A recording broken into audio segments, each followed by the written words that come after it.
안녕하십니까. 지금부터 외도는 두 번째 롤랑 바르트의 강좌를 시작합니다. 두 번째 주제는 역사에 대한 건데요. 1953년도에 출간한 글쓰기의 영도라고 하는 드그레 제로 드 레크리티허라고 하는 이 작품을 외도가 여러분들과 함께 고찰하겠습니다. 이 작품은 사실 롤랑 바르트의 역사관을 볼 수가 있는데 독특한 방식으로 전개됩니다.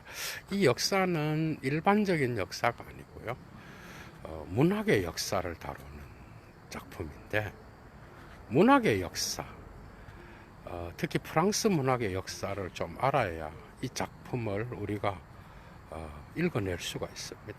바르트에게 있어서 역사의 개념은 일단은 그 과거의 역사가 현재의 삶에 영향을 미치고, 그리고 그 역사의 차이점과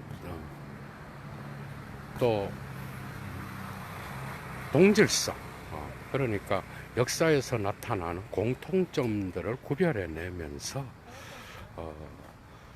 어떤 방식으로 현대의 역사에 영향을 미칠 수 있는지, 이런 것들이 이제 바르트에게는 중요하고, 또 다른 방식으로 역사는 문화와 관계되어 있어. 역사는 자연 상태를 역사라고 하지 않죠, 그죠? 그러니까 문화가 어떻게 인간의 손을 통하여 역사가 되고 자연 상태에서 구별되면서 인간의 역사로 만들어지는지, 이게 바로 문화입니다, 여러분. 이 과정에서 니체의 계보학의 냄새가 나는 듯한 그러한 발언들을 많이 하는데, 이 과정에서 그 시대에 힘이 있는 그러한 문화의 주인들이 이데올로기로 역사를 형성하면서 문화를 자연스러운 것으로 만들었다라는 거예요. 우리가 자연스럽게 생각하는 그런 다양한 주제들은 사실 문화의 산물이긴 하지만은 힘 있는 자들의 어떤 그러한 이데올로기에 의하여 각인된 경우가 많다라는 그런 의미예요. 그래서 그는 이러한 자연스러운 문화 속에 담겨진 자연스러운 인간의 역사를 신화라고 이야기하고, 이것을 통하여 이데올로기 비판을 하는데요. 글쓰기의 영도라고 하는 이 작품에서 영도, 르 드그레 제로라고 하는 이 개념은 문학의 역사 안에서의 문학성을 의도적으로 배제하는 글쓰기, 그 다음에 그 문학성에 저항하는 글쓰기를 의미한다고 볼 수가 있어요. 그래서 여러분들이 이 작품을 이해하기 위해서는 무엇보다도 사르트르의 1948년도의 작품을 이해해야 되는데요. 48년도에 그가 출간했던 깨스크라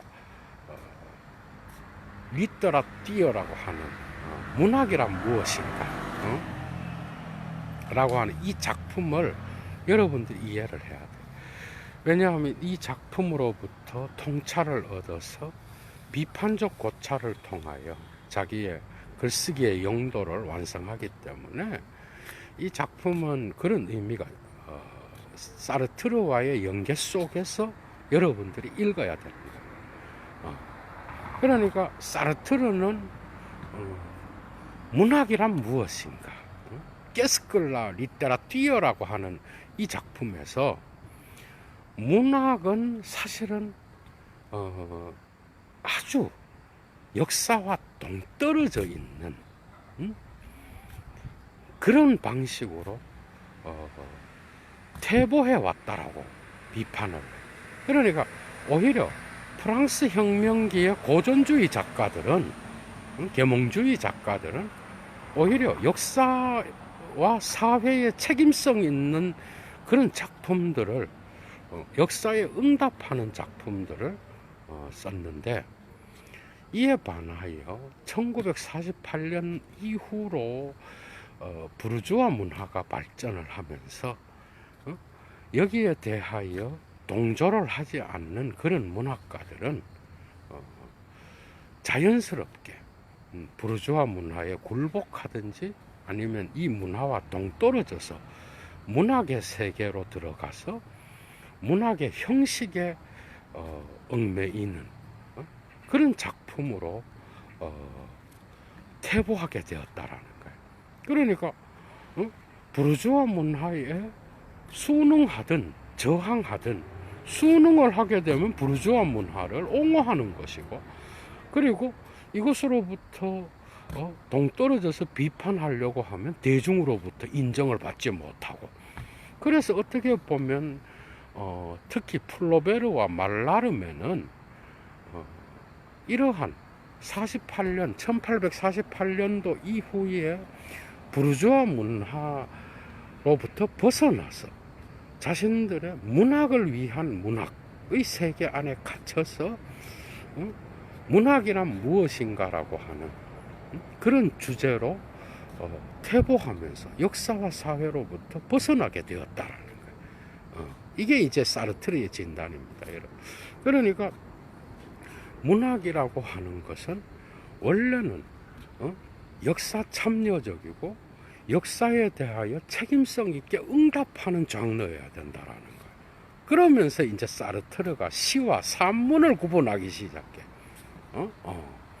시라고 하는 것은 언어놀이에 갇혀 있고, 그리고 그 언어놀이를 통하여 그 세계, 이 세계에 시인 자신만의 독특한 세계에서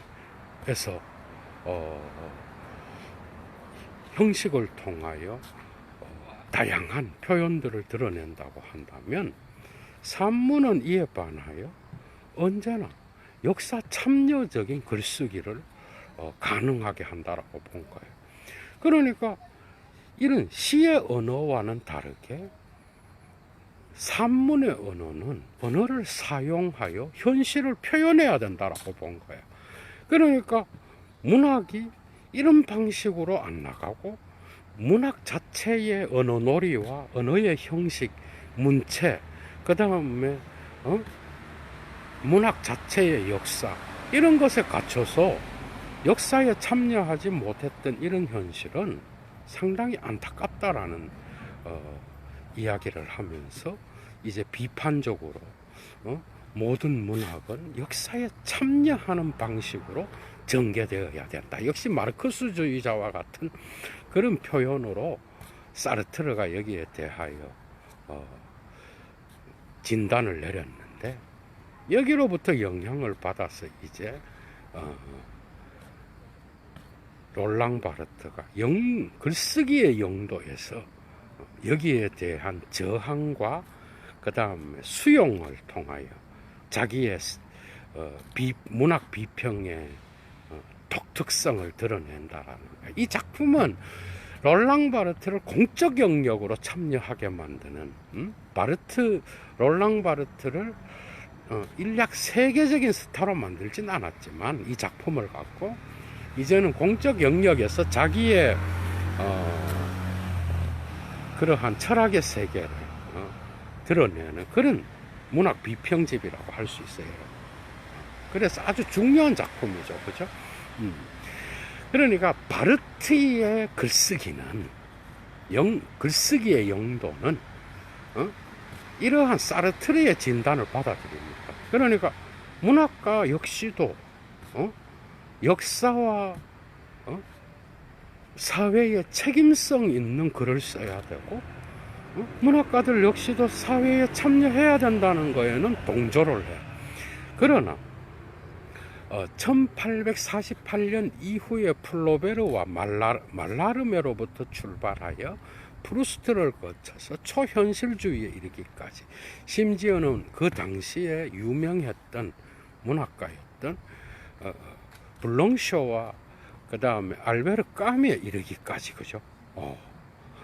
그 시대의 모든 문학가들의 어떤 그 역사가 퇴보의 역사라기보다는 오히려 문학 자체에 대한 연구를 통하여 역사에 역으로 참여하는, 그래서 책임성 있는 방식으로 참여한다라고 본 거야.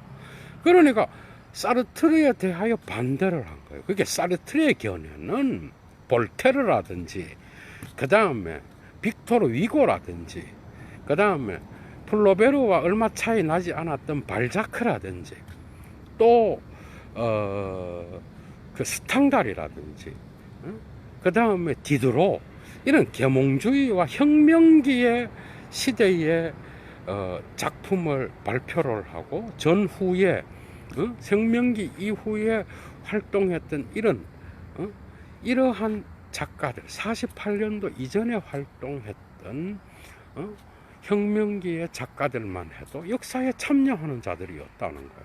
실제로 우리는 빅토르 위고라든지, 그죠? 그 다음 이런 작품에서 레미제라블만 해도 얼마나 많은 프랑스 혁명의 역사 이야기가 나타나. 그러니까 그 시대의 세계관을 표현했다라는 거야. 이 시대만 해도.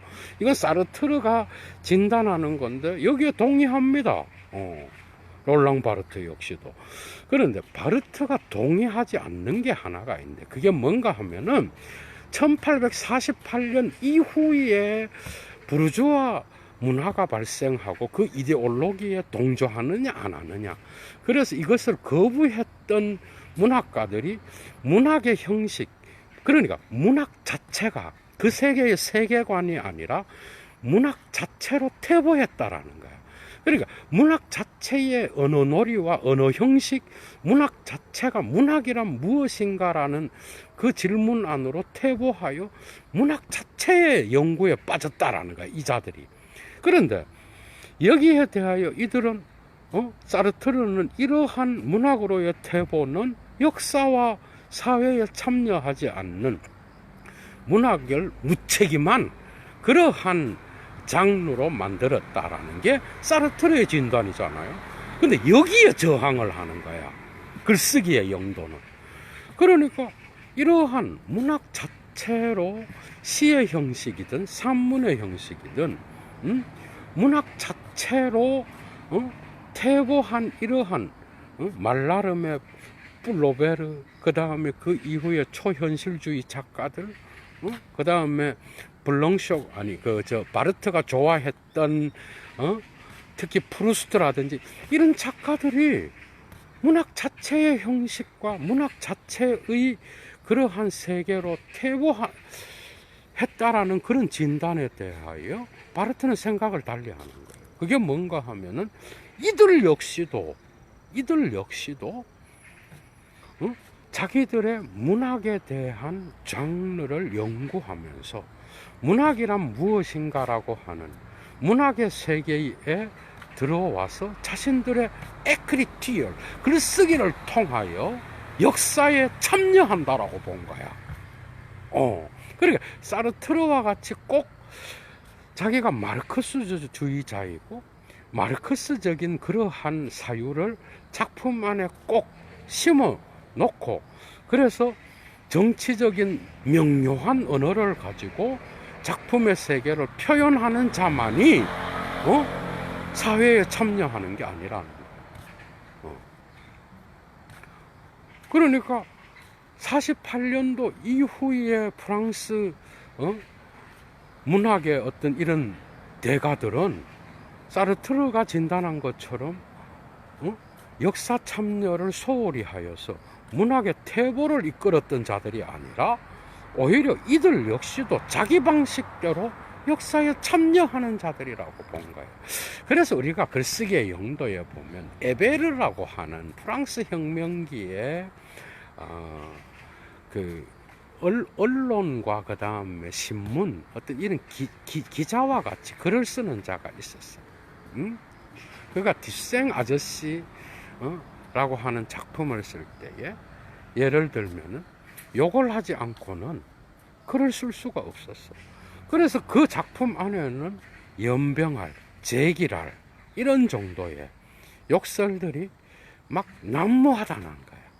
그런데 이런 욕설들은 사르트르의 견해와 같이 그렇게 산문적으로 명료하고 투명하며 질서정연하고 실제를 그대로 드러내는 사실을 표현하는 용어들이 아니라는 거예요. 비속어라는 거예요. 이런 용어들조차도 사실은 그 시대의 혁명기의 세계관을 그대로 보여준다라고 말하고 있다라는 거예요. 그러니까 산문 형식뿐만 아니라 시의 언어와 문학에서의 꽃이라고 하는 시, 문학 비평, 그 다음에 또 다른 다양한 문학가들의 글쓰기가 사르트르와 같이 48년도 이후로 쇠퇴한 게 아니라 오히려 문학이라고 하는 그 장르를 주제로 삼아서 그것을 연구함으로써 사회의 규약인 랑그를 오히려 까발리고 문학성 자체에 저항하는 글쓰기를 했다라는 거예요. 대표적인 작가로 알베르 까뮤를 들고 있어요. 이해가 돼? 알베르 까뮤는 사르트르에 의하여 백색의 글쓰기를 하는 자, 에크리티얼 블랑시, 그러니까 백색의 글쓰기, 역사와 사회로부터 유리된 중립적이고 그런 글쓰기를 하는 자라고 비판을 받잖아, 그죠? 그런데 오히려 사르트르와 같은 이런 작가가 영도의 글쓰기를 대표하는 자라는 거예요. 그러니까 문학의 세계 안에서 문학의 장르에 저항하면서 예를 들면 그런 거예요, 여러분. 예를 들면 니체라든지 그 다음에 도스토예프스키라든지 이런 작품들을 상당히 많이 해석하잖아요. 특히 왕국이라는 작품에서도 그렇고 곳곳에서 이런 것들을 재해석한다고. 니체의 초인이라든지 그리고 도스토예프스키를 새로 해석하면서 나름의 현대에 반항하는 인간을 만들어내잖아, 그죠? 그런데 거기에는 마르크스주의적인 그런 견해는 없어. 그 인간 역시도 실존주의적으로 현대의 고독한 인간으로서 저항하는 인간이야. 그런데 사르트르가 볼 때는 이런 인간은 단지 문학에서나 사용되는 그 당시의 시대의 세계관을 드러내지 못하는 그런 백색의 글쓰기를 하고 있다고 주장한 거예요. 그런데 이에 반하여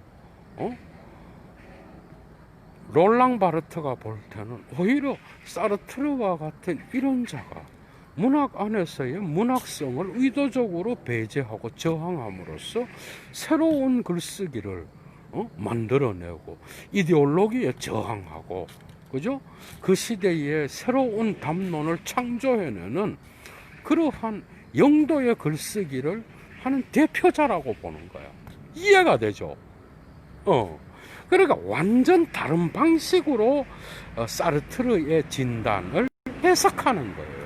그러니까 문학은 역사적이고 역사에 책임적이어야 된다라고 하는 사르트르의 주장은 받아들이지만은 1848년 이후의 작가들이 비역사적이고 그 다음에 사회에 무책임하고 사회에 참여하지 않는 그런 문학으로 퇴보했다라는 진단에는 저항하는 거예요. 모든 작가는 랑그, 언어 체계에 기속되어 있죠. 그죠?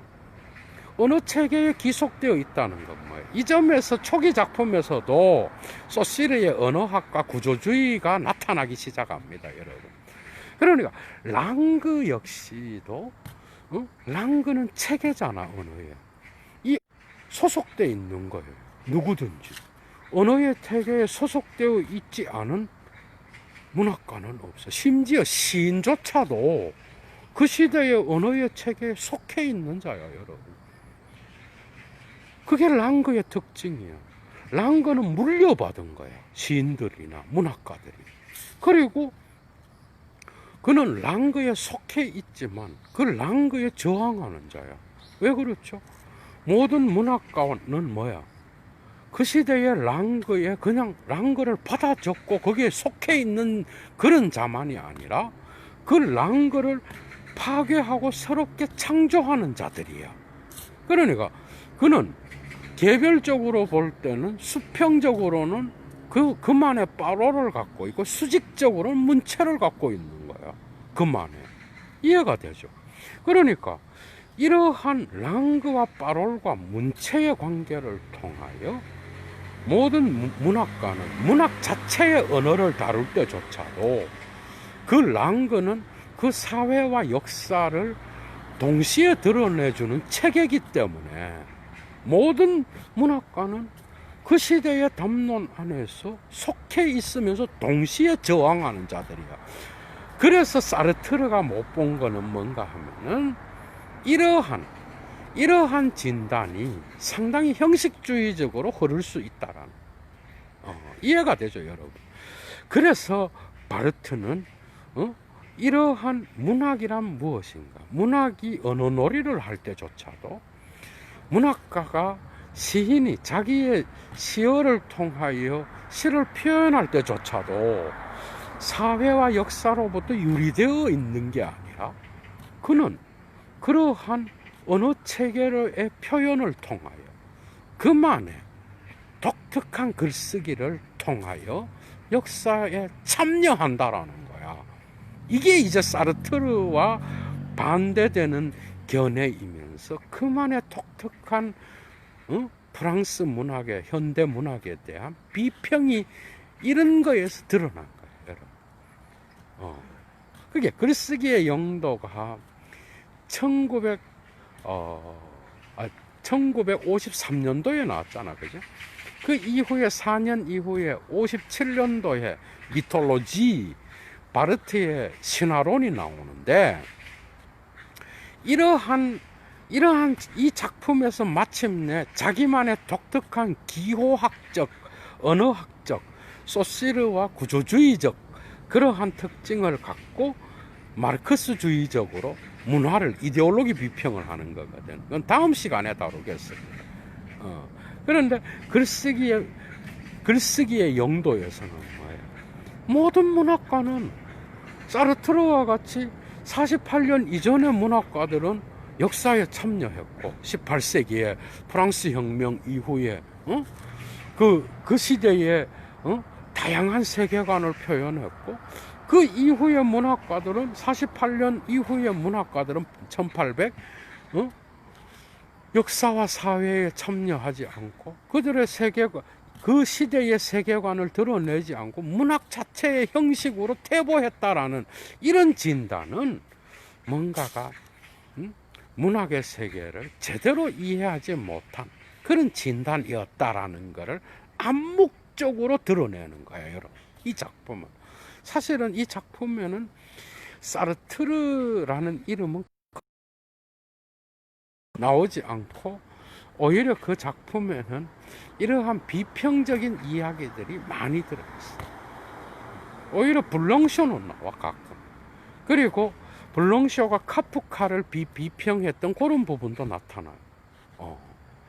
그러니까 사르트르가 제기한 문학이란 무엇인가 그 부분에서 사르트르의 진단에 동조하면서도 사르트르가 생각했던 문학의 역사를 둘로 나누어서 비판했던 그 부분은 동조하지 않는 거예요. 그래서 소시르의 구조주의적인 그런 특징이 나타나죠, 그죠?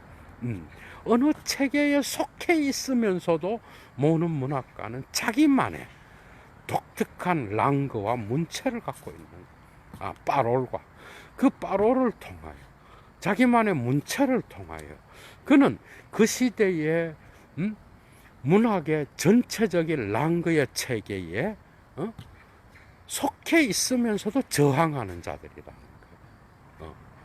백색의 글쓰기는 오히려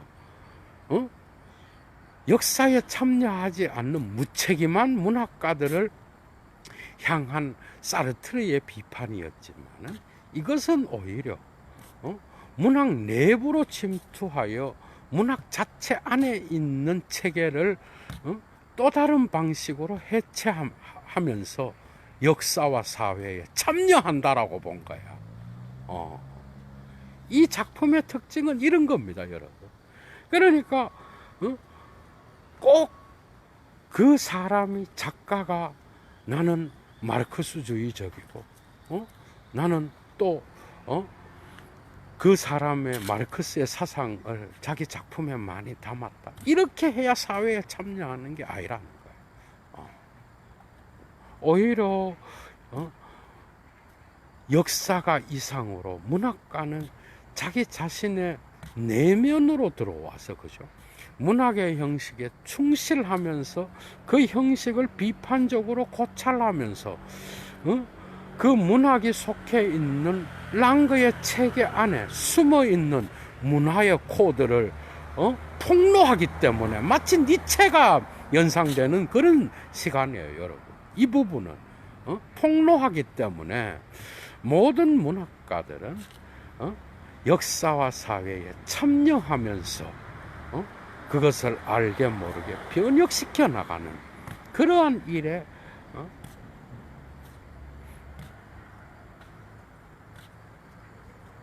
동참했다라고 바르트는 보고 있는 겁니다, 여러분. 그래서 글쓰기의 영도는 이데올로기의 지점, 여러분.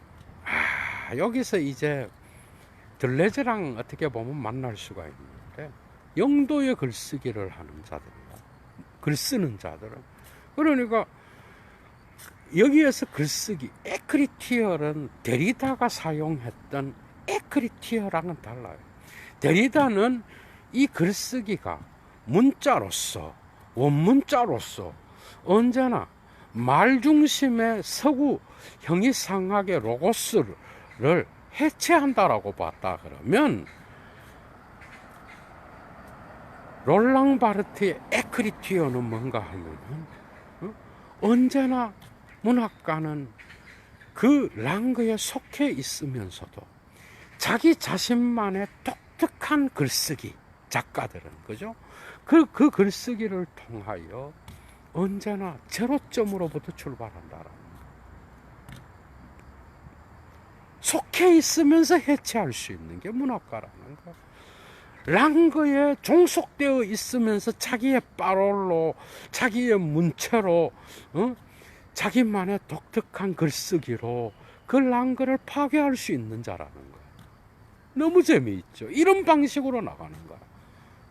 그러니까 둘레즈와 같이 갈 수 있는 건 동일성의 철학을 해체하면서, 그죠? 모든 사태는 언제나 제로점으로부터 시작하는 거야. 모든 문인들, 시인들, 소설가들, 그들만의 그 시대의 랑그에 속해 있지만 그들만의 문체와 그들만의 빠로를 갖고, 그죠? 그 시대에 저항하는 자들이에요. 문학 자체에 저항하는 글쓰기를 하는 자들이에요. 이런 자들이 진정한 글쓰기의 용도를 실현하는 자들이라는 거예요. 그러니까 사르트르의 진단에서 동의하지 않는 게 뭐야? 내가 마르크스주의자다, 이렇게 해서 글쓰기를 해야 그 사람이 사회에 참여하는 게 아니라는 거예요.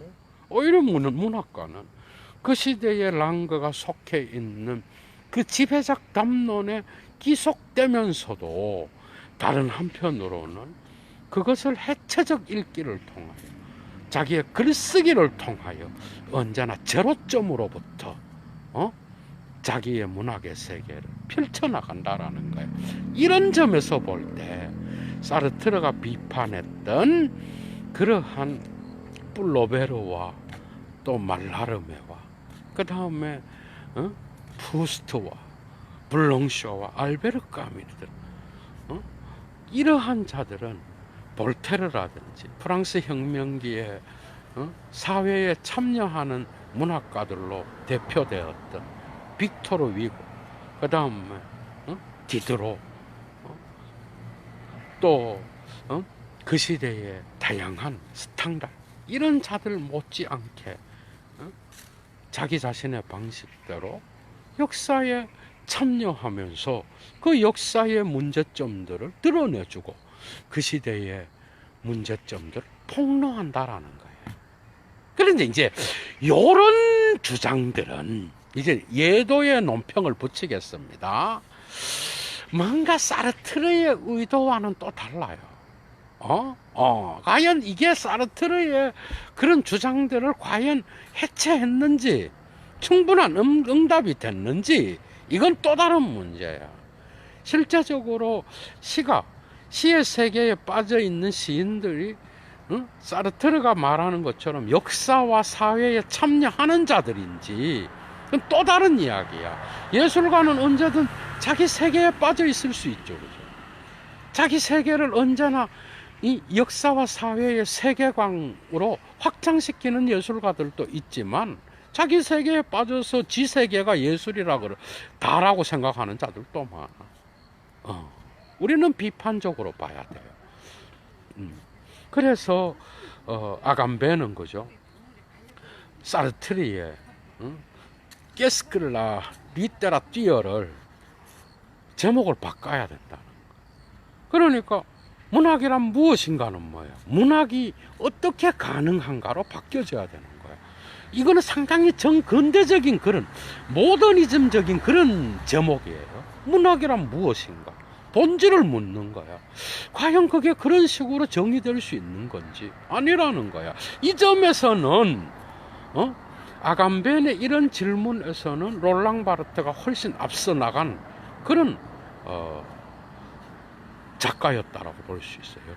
그러니까 사르트르는 그 질문 자체가 잘못됐다. 문학이란 무엇인가? 본질. 여러분 이거를 어떻게 그런 식으로 규정할 수가 있겠어? 1848년 이전에 혁명기의 작가들은 역사에 참여하는 자들이었고, 그다음 그 이후에, 그죠?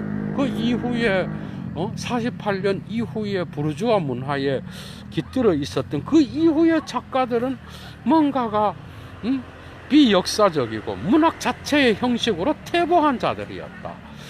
그래서 문학의 본질은 역사에 참여하는 것이고 역사에 책임성 있게 응답하는 거다. 과연 이런 질문이 문학에 대한 모든 중요한 논점들을 전부 다 길어내 올릴 수 있는지는 결코 아니라는 거예요, 여러분. 오히려 이 점에서 누가 더 포스트 모던적이었는가 하면은 당연히 롤랑 바르트였다는 거예요. 문학가는 자기 자신의 글쓰기를 통하여 언제나 제로점에서 출발하는 거예요. 그 시대의 이데올로기를 비판하는 자들이에요. 그 시대의 이데올로기에 자기도 모르게 빠져 있는 그런 작가들도 있겠죠, 당연히. 그런데 여기에서 제로라는 거는 뭐야? 그러한 식으로 뭔가 역사에 참여하는 그런 문학가, 참여하지 않는 문학가, 이런 식으로 갈라지는 게 아니라 문학 세계 안에서 만족하고 거기에 빠져서 그 형식을 분석하면서 어느 놀이에 빠져있는 문학가를 결코 글쓰기의 영도에 참여하는 자들이라고 볼 수는 없겠죠. 언제나 그들의 랑그 역시도 이 사회와 역사에 책임성 있게 응답하는 언어의 체계에 속해 있다라고 한다면 그들의 작품은 언제나 이러한 랑그의 체계에 저항하고 이데올로기에 물들지 않으려고 거리두기를 하고 그들의 글쓰기가 이러한 것으로부터 언제나 새로운 출발점으로서 제로점에서 시작해야 된다라는 거죠. 그죠?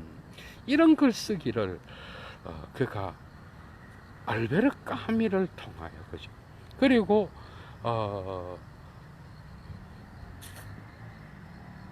사르트르가 비역사적이라고 비난했던 그런 문학 선배들의 어떤 작품 속에서 글쓰기에 제로점을 찾고 있는 이러한 그 바르트의 초기 작품은 독특한, 이미 자기 자신만의 독특한 사르트르의 마르크스주의에 동조하지 아니하고 자신만의 문화적 체계, 자신만의 기호학적 관점, 자신만의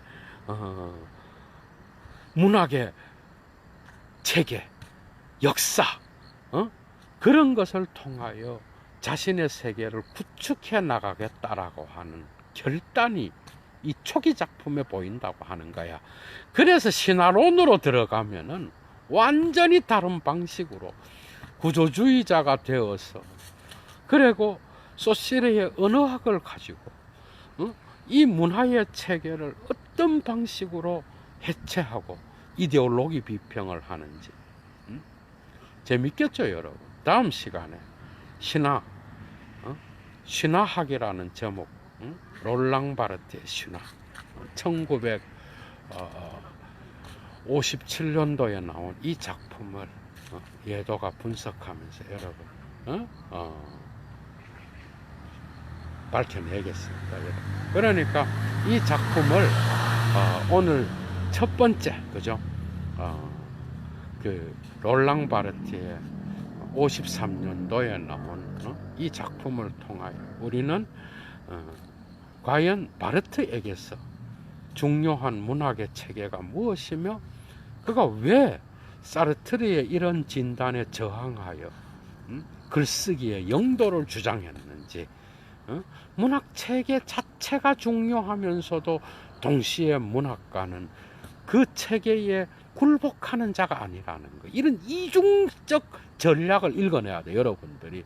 그리고 아무리 문학의 역사가 있고 선배들의 전통이 있다고 하더라도 그 랑그의 체계에 속해 있는 자가 아니라 그말의 파롤과 그만의 문체를 갖고 있다라는 것.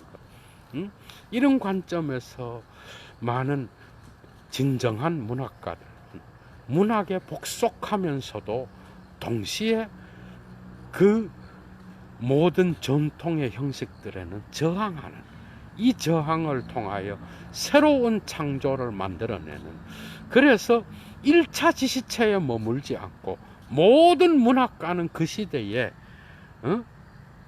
자기 자신만의 2차 지시체를, 그죠? 갖고 그 시대를 새롭게 진단하고 있다라는 거. 이 점에서 이데올로기로부터 거리를 둔다라는 거, 이것이 바로 글쓰기의 용도입니다, 여러분. 새로 출발하는, 종속되어 특정 권력에 붙잡혀서 왔다 갔다 하는 이런 자들은 바르트가 볼 때는 문학가가 아니겠죠, 그죠?